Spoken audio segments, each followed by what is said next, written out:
Hei, alanud on siis meil teine Sunmura ehitusvõistlus. Jah, meil see esimene võistlus, ma ütleks, läks päris hästi. Tuli üllatavalt palju päris huvitavaid töid. Aga jah, ka sellel võistlusel on meil siis ehitusvõistlusel oma teema. Ja, et seekordseks teemaks on siis lihavõtetega seoses jännes teiselt planeedilt. Kuidas siis seda teemat võtta?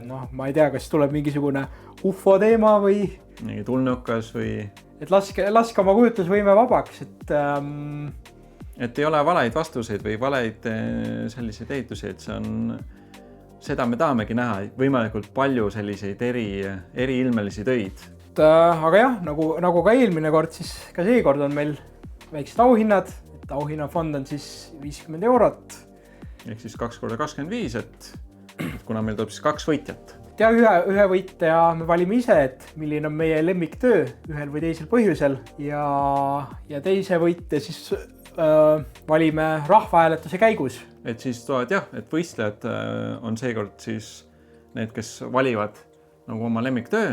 Et muidu kipub väga populaarseks võistluseks minema. Ja.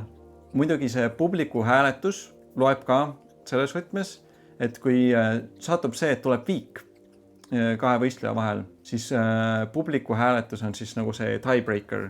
Töid saab esitada siis meil kuni 22. märtsini ja siis kuni 23. märtsist kuni 29. märtsini on siis meil see hääletusvoor.